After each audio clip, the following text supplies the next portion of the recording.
सियासत में एक बार फिर धर्म, सत्ता और जिम्मेदारी के सवाल आमने सामने खड़े नजर आ रहे हैं। प्रदेश में जहां सरकारी स्कूलों की बदहाल स्थिति, पेपर लीक, शिक्षकों की कमी और छात्रवृत्तियों का संकट लगातार सुर्खियों में है, तो वहीं शिक्षा मंत्री की सक्रियता एक अलग ही मंच पर दिखाई दे रही है। कोटा में कथावाचक धीरेन्द्र शास्त्री के आगमन पर हुए स्वागत सत्कार और लगातार उनके लिए किए गए पोस्ट ने अब शिक्षा व्यवस्था से जुड़ी बहस को सियासी रंग दे दिया है।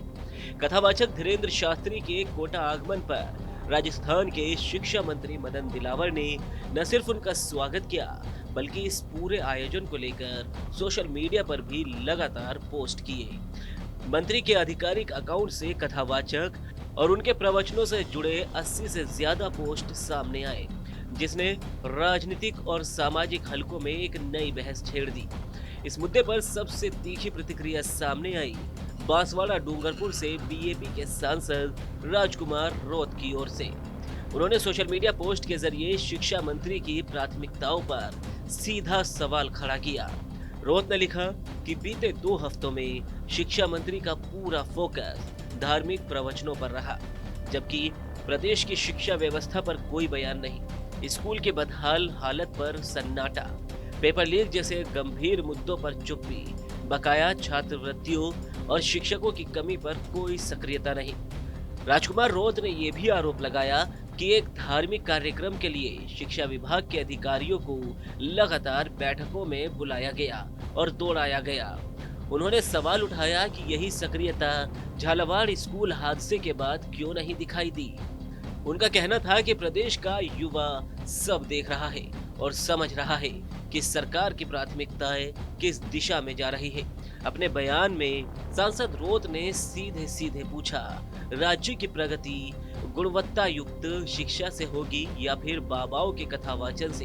उन्होंने कहा कि शिक्षा मंत्री के पद पर बैठे व्यक्ति से यह अपेक्षा होती है कि वे शिक्षा सुधार को सर्वोच्च प्राथमिकता दे, न कि धार्मिक आयोजनों के प्रचार प्रसार को। रोत ने यह भी स्पष्ट किया कि उनके सवाल को धर्म विरोधी करार ना दिया जाए। उन्होंने लिखा कि धर्म आस्था का विषय है, हम किसी भी धर्म के विरोधी नहीं है, लेकिन जब धर्म की आड़ में राज्य की शिक्षण व्यवस्था बर्बाद होती नजर आए तो सवाल उठाना जरूरी होता है।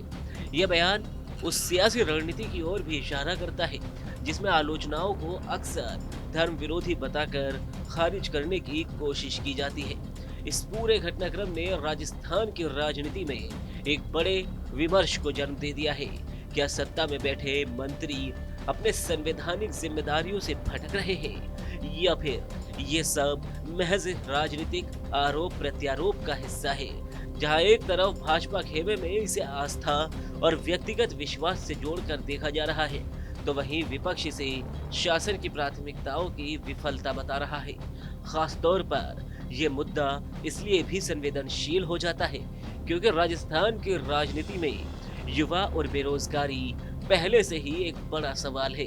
पेपर लीक और शिक्षा व्यवस्था की बदहाली को लेकर सरकार पहले ही विपक्ष के निशाने पर है। ऐसे में शिक्षा मंत्री की धार्मिक कार्यक्रमों में बढ़ी सक्रियता विपक्ष को नया सियासी हथियार देती हुई दिखाई दे रही है। धर्म और आस्था व्यक्तिगत हो सकती है, लेकिन मंत्री पद की जिम्मेदारी सार्वजनिक होती है। यही वजह है कि कोटा की कथा अब सिर्फ धार्मिक आयोजन नहीं रह गई, बल्कि वह राज्य की शिक्षा नीति और सरकार की प्राथमिकताओं पर बहस का केंद्र बन चुकी है। अब देखना यह होगा कि शिक्षा मंत्री मदन दिलावर इस सियासी हमले का क्या जवाब देते हैं और क्या आने वाले दिनों में शिक्षा व्यवस्था से जुड़े मुद्दों पर भी वैसी ही सक्रियता दिखाई देगी जैसी कथावाचन के दौरान नजर आई है।